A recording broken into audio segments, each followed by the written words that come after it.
Muito bem, pessoal. Hoje eu vou. Tá bom.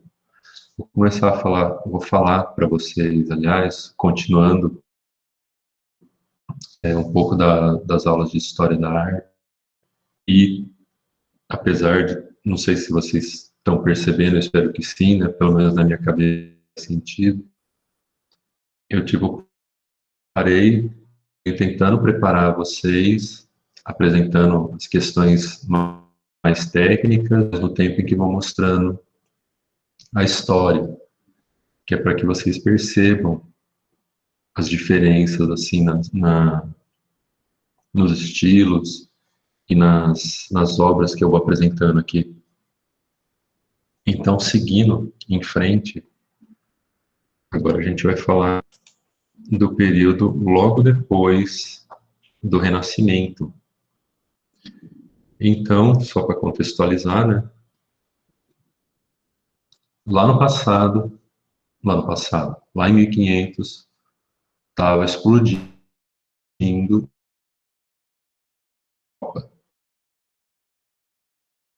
todo mundo com a Itália com dinheiro, entrando aquele monte de cultura dos povos orientais, redescobrindo os gregos.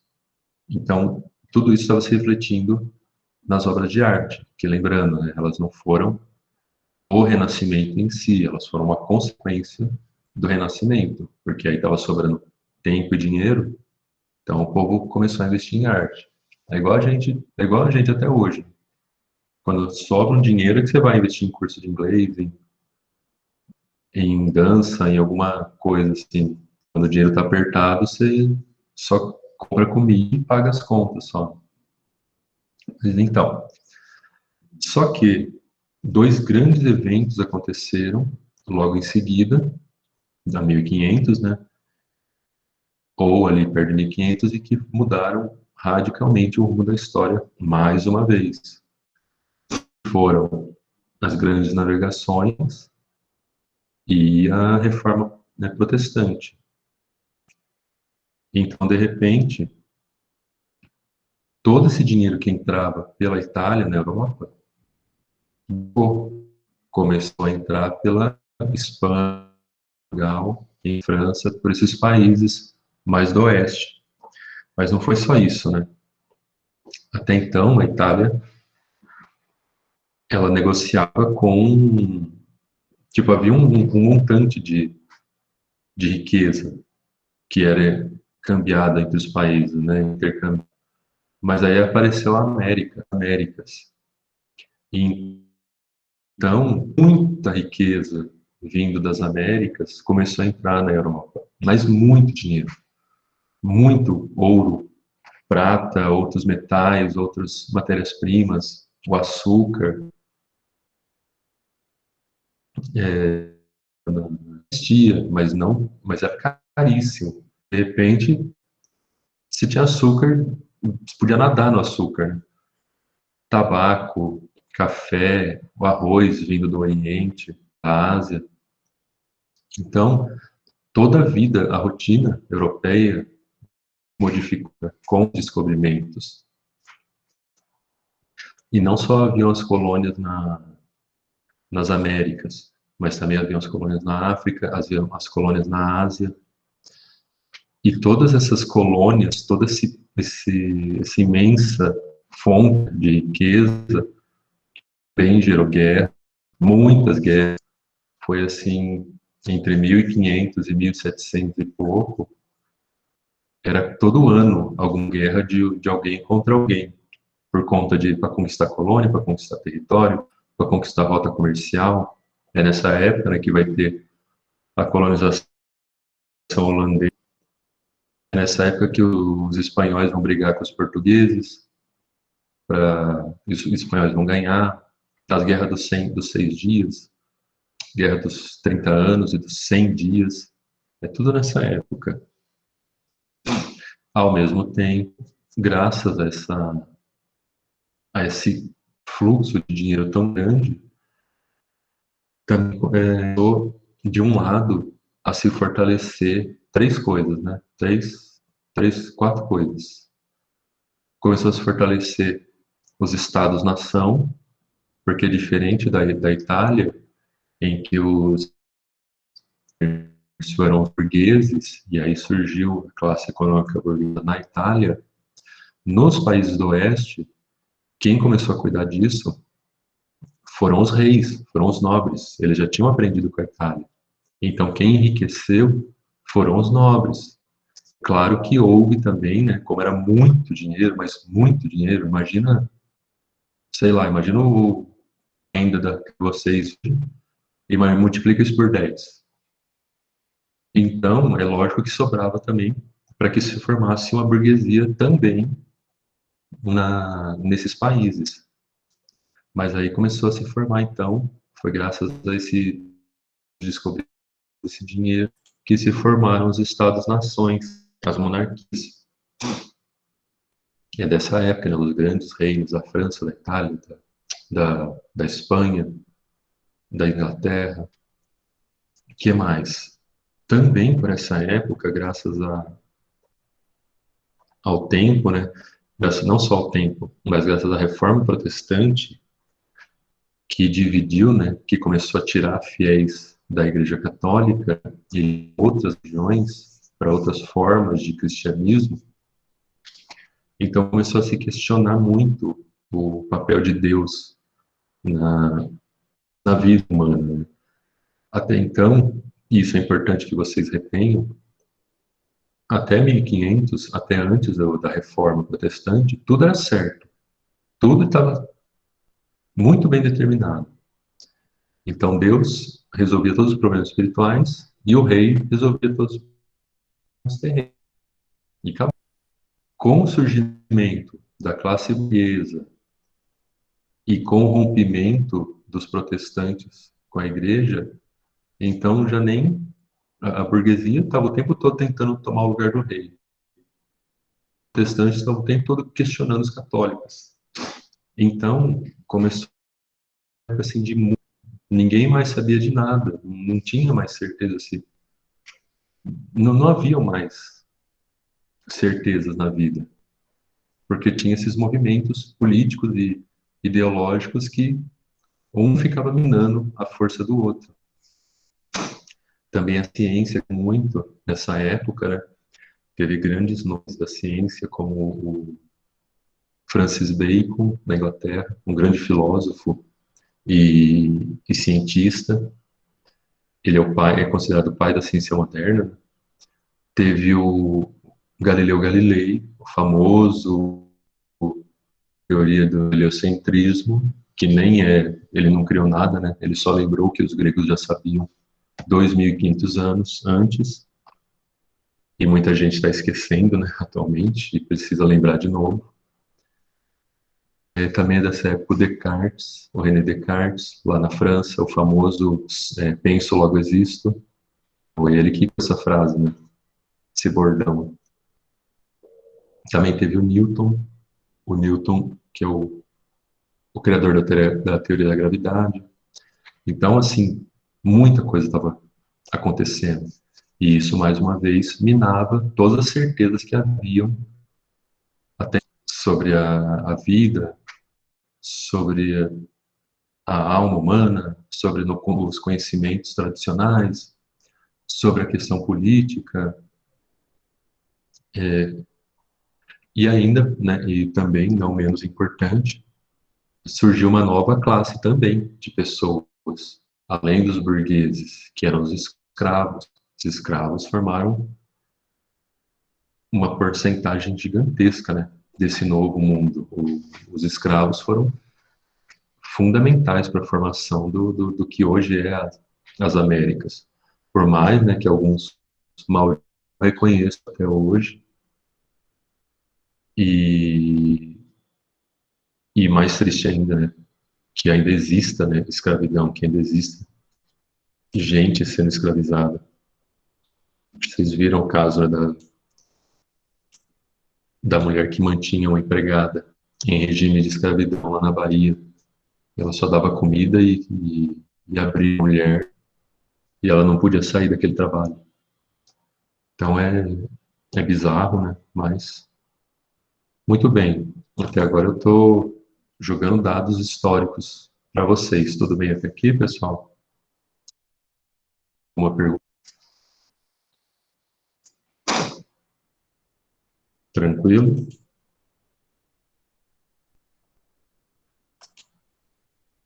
Todo mundo dormiu?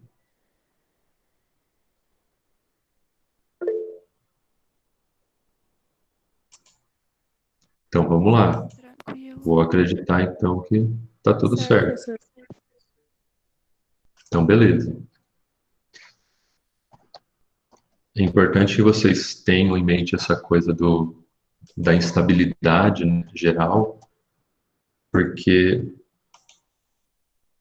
isso vai determinar a forma da arte dessa época. Deixa eu abrir uma imagem aqui. Cadê?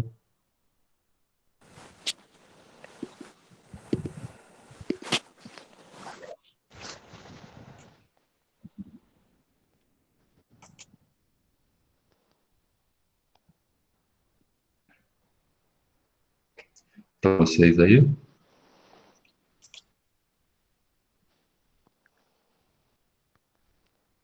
Sim?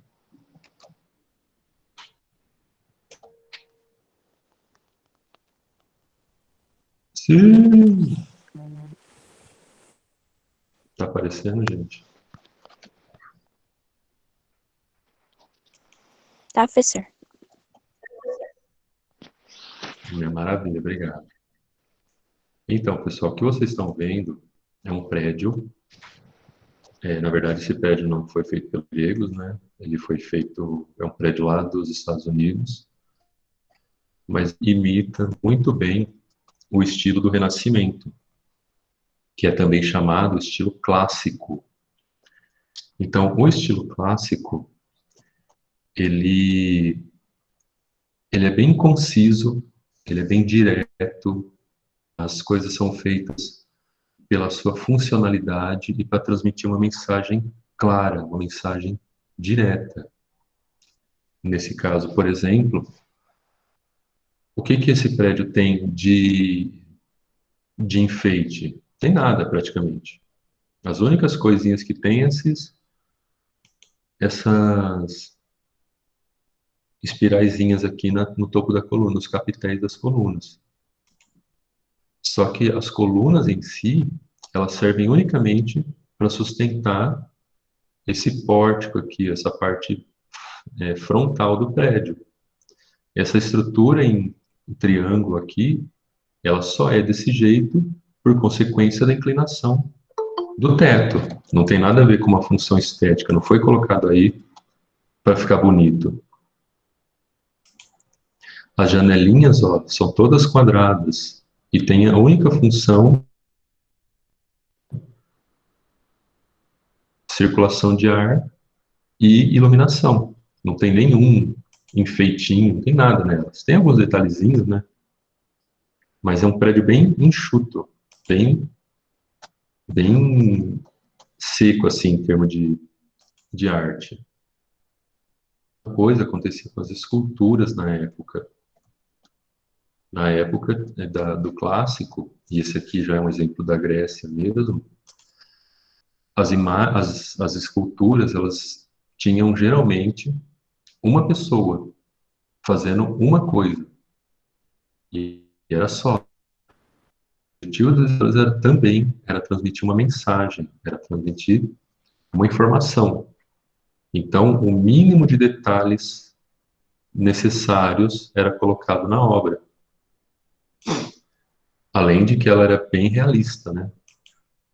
Na pintura, a mesma coisa. Já viu esse quadro do Rafael? E deixa eu melhorar o tamanho desses quadros, vai para aumentar para vocês aí.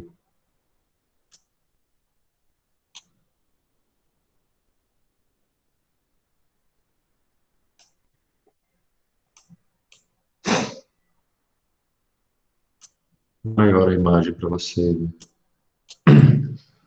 Mas então, o, as obras do período clássico e do Renascimento, elas primavam muito,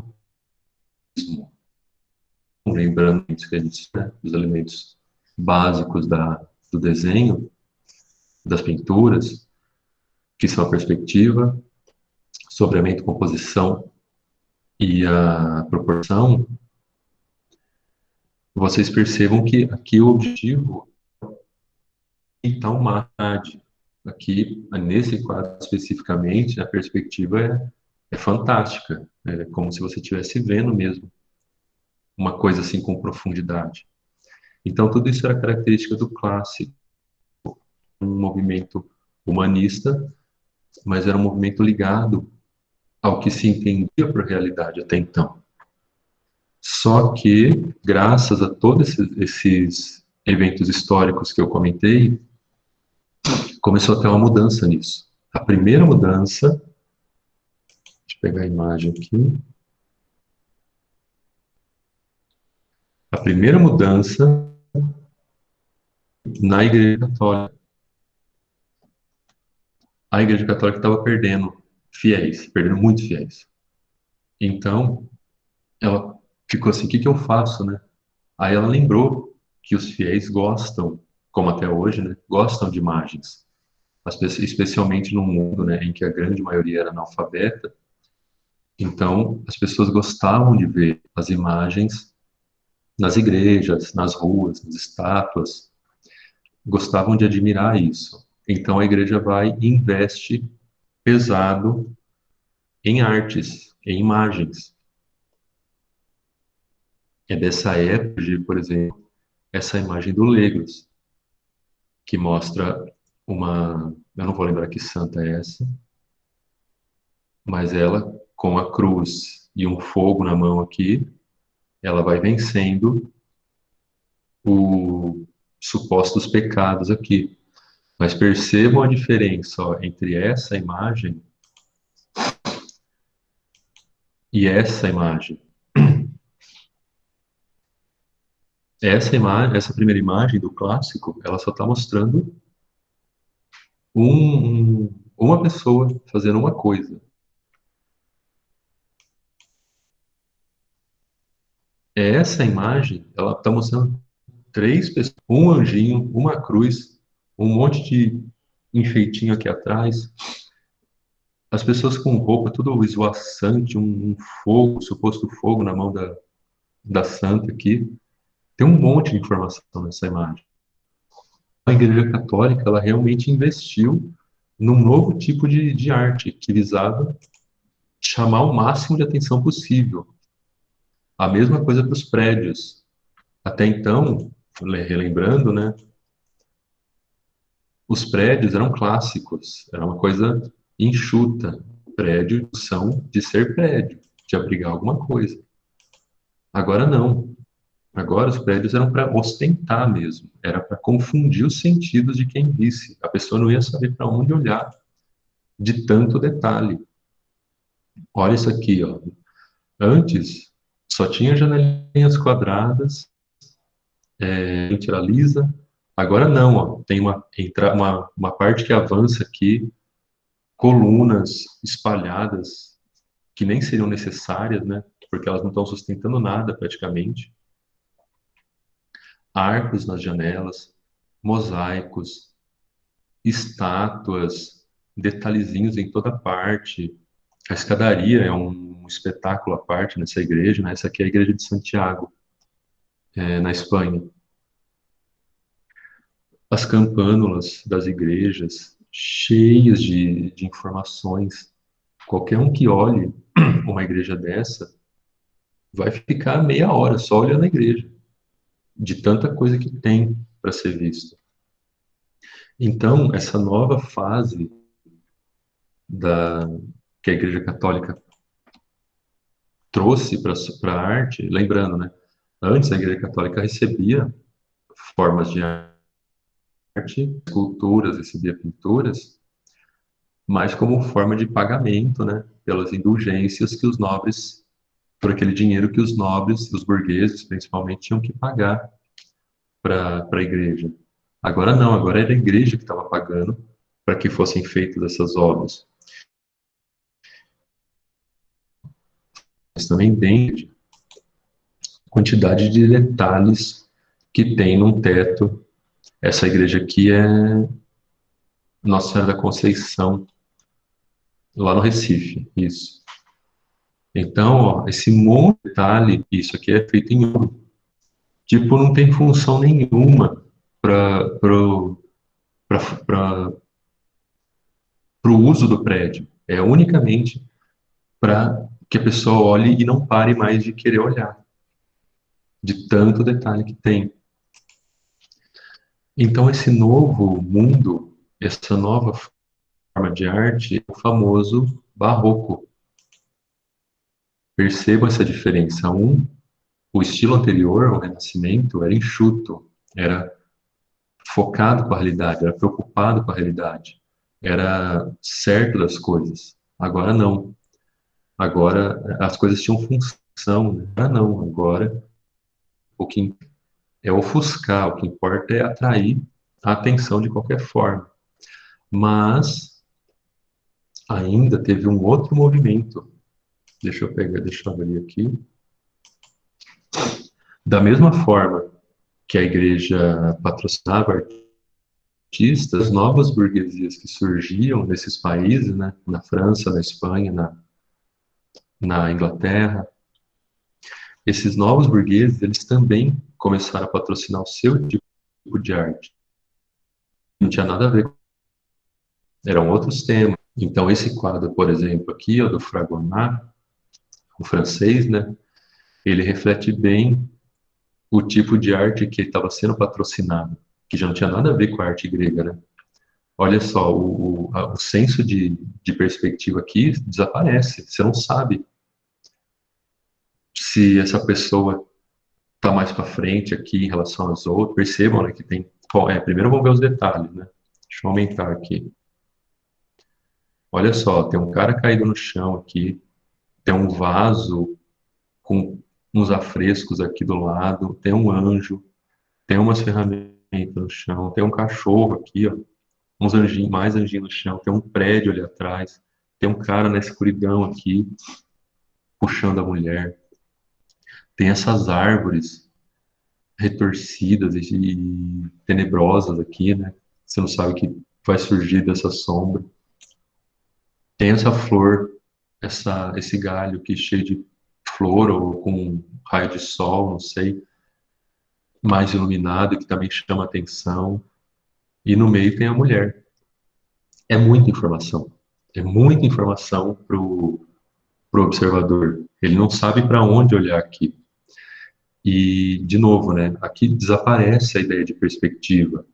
O que se foca é nas formas, é mais sombras, é no enevoar, como é que é o nome dessa técnica? É um esfumato aqui, fica tudo meio difuso, né? Você não sabe direito onde começa a árvore, começam as folhas, nada é definido aqui. Outras obras também desse novo estilo da burguesia, da recém-criada burguesia, vai ser essa aqui, ó, essa obra que é famosa. Alguns de vocês já devem ter visto antes, que é a lição de anatomia do Rembrandt. Rembrandt foi um francês também. Mais uma vez, ó, percebam, o cadáver aqui, ó, ele não segue a ideia de proporção. Parece que ele foi socado aqui, foi amassado, né? Esses estudantes que observam a aula, parece que eles foram sendo pintados um em cima do outro, sem uma preocupação de perspectiva, né? Esses caras do fundo aqui devia estar mais para trás, e não aqui, ó, parece que está um encoxando o outro, ou um nascendo na costela do outro aqui atrás. Então é uma outra forma de representar a arte, muito mais preocupada em jogar muita informação do que com o realismo em si. E esse estilo, pessoal, que foi um desmembramento do barroco, é o tal do rococó. Acho que vocês já devem ter ouvido falar, né? Ainda tem essa obra aqui do Velázquez. O Velázquez era um espanhol, também um exemplo da arte patrocinada pelos burgueses nessa época. Mas olha só a quantidade de coisas nessa obra também. Tem crianças, tem o próprio Velázquez pintando, tem um cachorro, tem uma anã, tem uns adultos aqui olhando meio torto, tem um cara lá no fundo, a silêncio, ele sai. Nesse espelho aqui, o mais legal dessa obra, né, que nesse espelho está o observador do quadro. Então, a pessoa que está aqui, ó, que eu não vou conseguir ampliar, deixa eu ver se eu consigo, né, não vai. Eu já tentei ampliar essa obra antes e não deu certo. Mas depois vocês procurem na internet, é a obra do Velázquez. Então, esse carinha que está no espelho aqui é o observador. Então, quando você olha para esse quadro, você está olhando o que esse observador teria visto ao olhar esse quadro. Então, é bem legal esse jogo de espelhos que o Velázquez faz. Tudo bem até aqui, gente? Estão acompanhando? Sim. Alguma pergunta? Querem perguntar, comentar alguma coisa? Tranquilo? Então, vamos lá. Vamos continuar.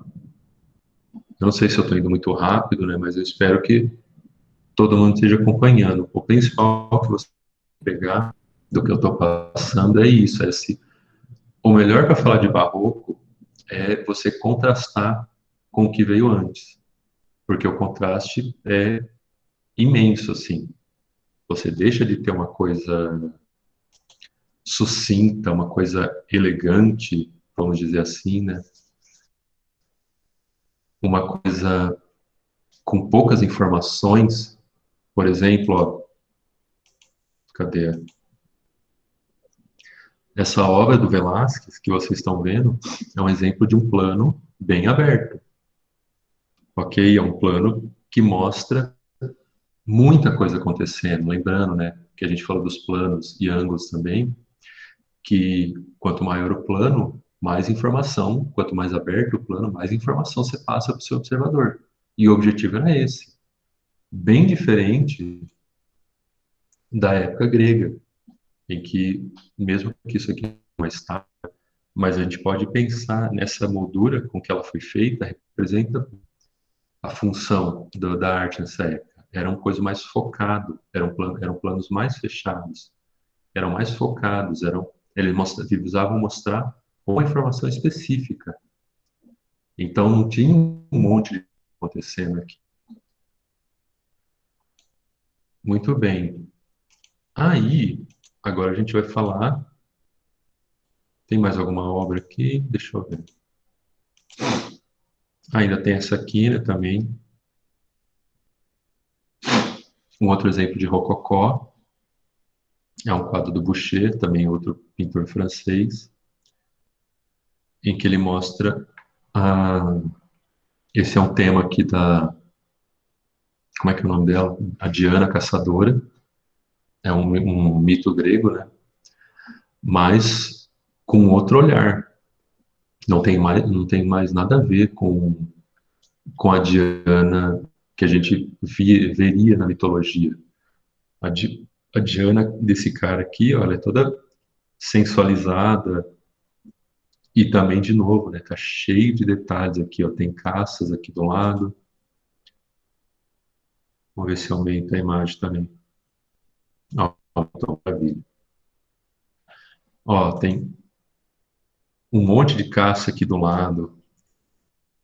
Aí tem os detalhes nos corpos femininos, né, que por acaso estão nus também, né? Tem aqui o arco e flecha, tem dois cachorros, tem de novo esse contraste do céu no fundo claro, tem essas árvores aqui atrás. Então, de novo, olha só, isso aqui, mais uma vez, é um plano mais aberto. Só que, de novo, você não tem mais uma preocupação com a realidade, porque as duas mulheres são pintadas do mesmo tamanho praticamente. Ó. Então, ou essa aqui é muito grande, né? Porque tem que pensar que ela está atrás, está mais atrás dessa primeira aqui, que é a caçadora. Eu acho que essa é a caçadora. Então, ou ela é muito grande, ou não houve mesmo preocupação com questão de perspectiva e proporção aqui. Mas vamos lá. Então, vamos para outro momento agora. Assim, assim como, assim como na Europa acontecia esse movimento do barroco, no Brasil isso também vai acontecer, só que com uma diferença enorme. Primeiro, e principalmente, né, porque o Brasil nunca foi pensado ser um formador, para ser uma capital, para ser um lugar de desenvolvimento artístico, tecnológico, acadêmico, seja lá qual fosse. O Brasil nasceu para ser colônia. E, infelizmente, muita gente pensa isso até hoje, né? Dessa forma,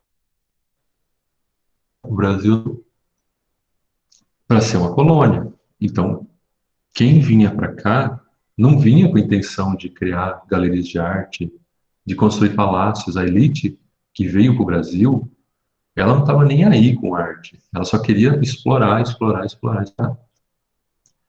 E trazendo os escravos, né, só fez potenciar isso. E também é um pouco da herança, né, porque os portugueses, sendo bem franco, né, eles não têm criatividade nenhuma. Mas, continuando. Então, no Brasil, o que aconteceu? A gente teve aqui um renascimento brasileiro. Você não vai encontrar um artista brasileiro que tenha trabalhado com clássicos, porque não houve. O Brasil só foi começar a entrar, a criar uma arte própria quase 2 séculos depois de ter sido descoberto. E foi na Europa. O barroco já estava se desdobrando em outras coisas. Foi aí que chegou no Brasil. Foi aí que veio no Brasil e veio porque houve descobrimento em 1700, 1700, houve descobrimento de ouro, diamante e outros metais em Minas Gerais. Então foi graças a esse novo influxo de dinheiro que começou a sair daqui que surgiu um grupo de gente rica aqui que começou a investir em igrejas mais elaboradas. Por que igrejas? Porque a Igreja Católica continuava sendo a grande patrocinadora desse tipo de arte. Então, ela estava recebendo dinheiro, né, vindo das explorações das minas. Ao mesmo tempo, essa elite queria ficar de bem com Deus, né, que ninguém quer ir para o inferno, afinal de contas. Então, eles davam dinheiro, eles patrocinavam a construção de igrejas. E é dessa época que a gente vai ter a maioria das igrejas barrocas que hoje a gente pode ver lá em Ouro Preto ou em Mariana. Quem já foi para alguma dessas cidades? É muito lindo, né? O que você vê lá. Essa aqui que eu estou mostrando está no Recife, não é de Minas. Mas essa aqui é a igreja de São Francisco, que fica lá em Ouro Preto. Quem já viu ela ao vivo, pessoalmente? É muito lindinha essa igreja. Pessoal, se vocês ainda não foram conhecer esse lado aí de Minas, então vão, porque é muito bonito, vale a pena mesmo. É uma coisa, é um passeio assim que você fica o dia inteiro andando e vendo essas obras de arte a céu aberto aí. É muito lindo mesmo. Ouro Preto é fantástico de se visitar. Então, quem ainda não foi, dá um jeitinho de ir. Até aqui tudo bem, gente? Alguém quer perguntar, falar alguma coisa?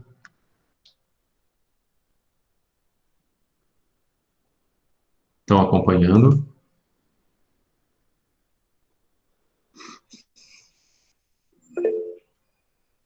Sim? Então vamos lá. Se está todo mundo acompanhando, então bora.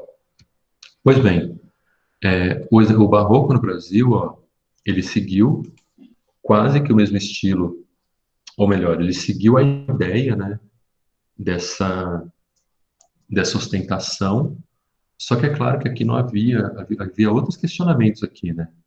Enquanto na Europa havia esses questionamentos sobre Deus e sobre quem mandava, né, sobre o poder do rei, aqui os questionamentos eram outros, ou nem haviam, porque aqui existia uma elite, alguns homens livres e uma grande maioria de escravos. E, inclusive, os escravos vão ter um papel fundamental na arte brasileira. Foram os escravos que construíram as igrejas. E, inclusive, havia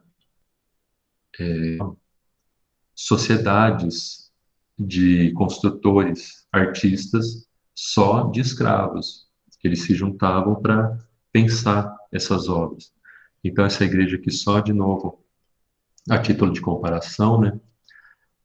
Olha, primeiro, né? Olha só a quantidade. Ah, ampliou, maravilha. A quantidade de detalhes, ó. Começa no telhado, não, começa do chão, né? Começa do chão, aí tem essas duas colunas que não servem para nada, né? De novo. Aí tem a porta, perdão, né, gente? Não serve para nada, sim, para função de conexão do prédio.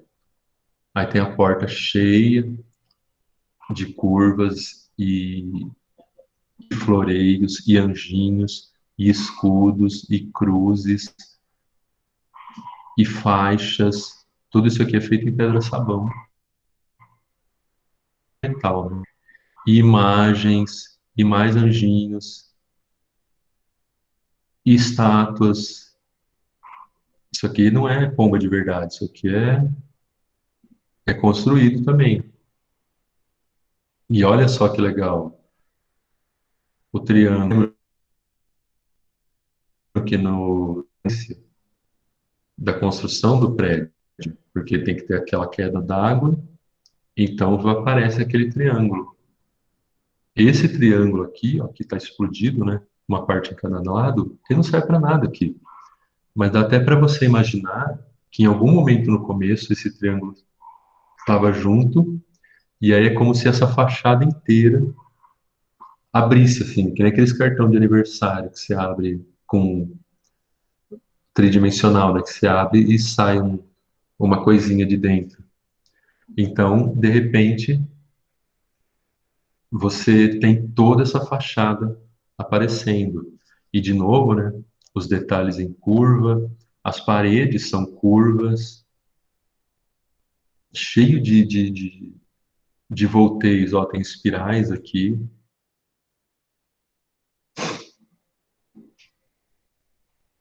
Então, para quem não foi ver ainda, né? É muito, muito lindo mesmo essa cidade e essas obras. Por dentro também, essa aqui é uma igreja barroca lá no Rio de Janeiro. Olha só, quantidade de detalhes. E aqui é tudo em ouro, né? Asas, folhas de árvores, eu não vou saber qual que é. Muitos detalhes desenhados nas paredes, anjos, os incensários flutuando aqui, né? Até as cadeiras, ó, até as cadeiras tem um monte de curvas e detalhes. Tudo nessa igreja ela prende a sua atenção. E você nem conseguiu chegar ainda, né? Lá no altar. Até o seu olho chegar no altar, você se perdeu aqui no caminho. As pinturas também, né? Então, gente, o que é para vocês perceberem, eu acho que vocês já perceberam, é que foi uma forma de oposição ao movimento anterior. O barroco, ele trouxe uma outra forma de se enxergar as coisas. ele era muito mais voltado para as cores do que as formas, era muito mais voltado para planos abertos do que fechados, era muito mais relativista nas coisas, relativista mesmo no sentido de nada é certo, do que absoluto, né? Ele valorizava mais a emoção do que a razão. A razão, o Renascimento, junto com os gregos, vinha trazer essa coisa da razão, né? Da, tipo, o homem é a medida de todas as coisas e pronto. Deus acima de tudo, Brasil acima de todos. Na verdade, é Estados Unidos acima de todos, né? E minha família acima de tudo. Mas o, o Barroco, ele trazia essa oposição ao que teve no Renascimento. Já não havia mais certeza de nada. E no Brasil, voltando, né? Continuando a falar do Brasil, no Brasil, como eu falei, os escravos foram os grandes construtores e o Aleijadinho, que vocês já devem ter ouvido falar, foi o grande expoente, foi o grande artista do nosso barroco. Essa aqui é uma obra dele, né? É uma representação da Via Sacra dele. Percebam, né, que é um outro estilo que não está preocupado, embora seja muito boa a arte do Aleijadinho, ela não está preocupada com realidade. Você não tem como você comparar isso ou melhor, você tem como comparar, né? Mas você percebe as diferenças na questão da proporção e outros detalhes na forma de composição desses corpos. Isso aqui, se eu não me engano, é feito em madeira.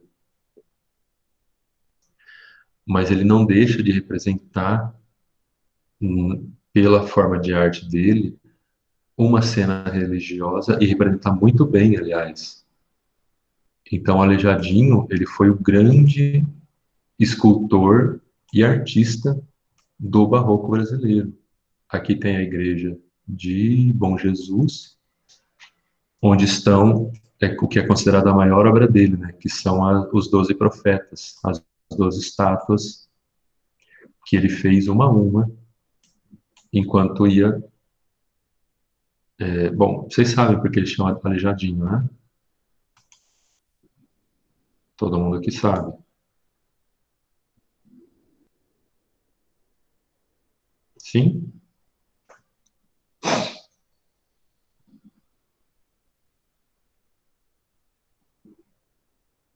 Vocês estão comigo aí ainda, pessoal? Sim. Então, gente, o Aleijadinho, ele tinha um problema degenerativo. Então, começou a atrofiar as mãos dele. Então, para ele poder construir, para ele poder esculpir, tinham que amarrar as ferramentas nas mãos dele. Aí ele ia fazendo.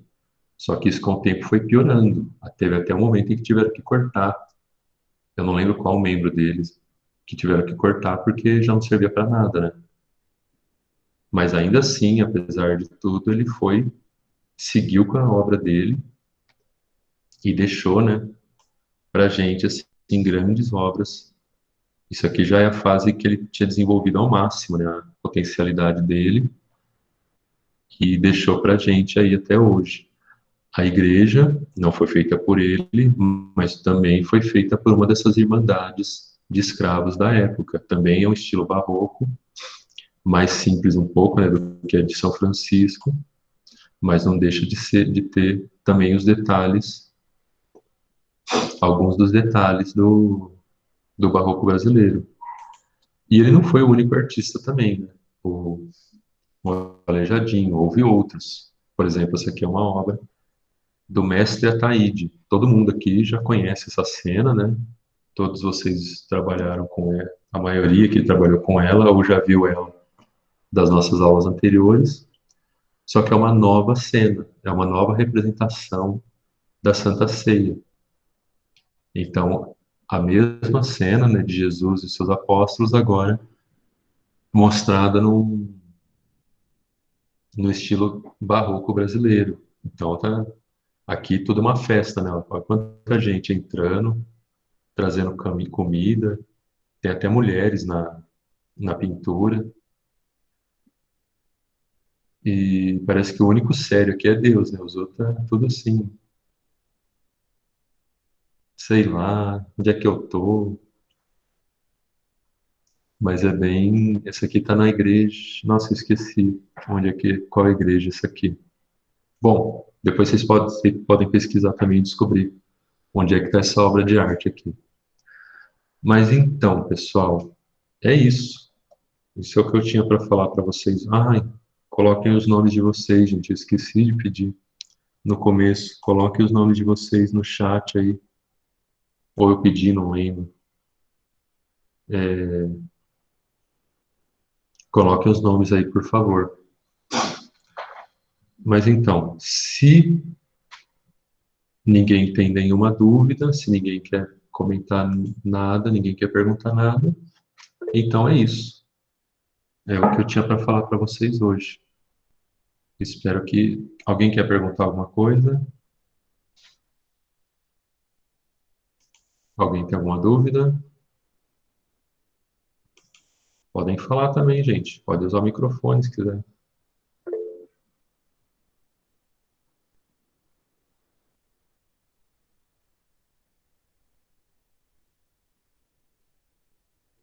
Bom, então é isso, pessoal. Muito obrigado mais uma vez. Obrigado por participarem. E eu não vou deixar tarefa nenhuma, né, para essa semana. E semana que vem a gente se fala de novo. Então, bom fim de semana para todos vocês aí e fiquem bem. Tchau, professor. Obrigada. Tchau, professor. Até mais, gente. Obrigado. Tchau, Ana.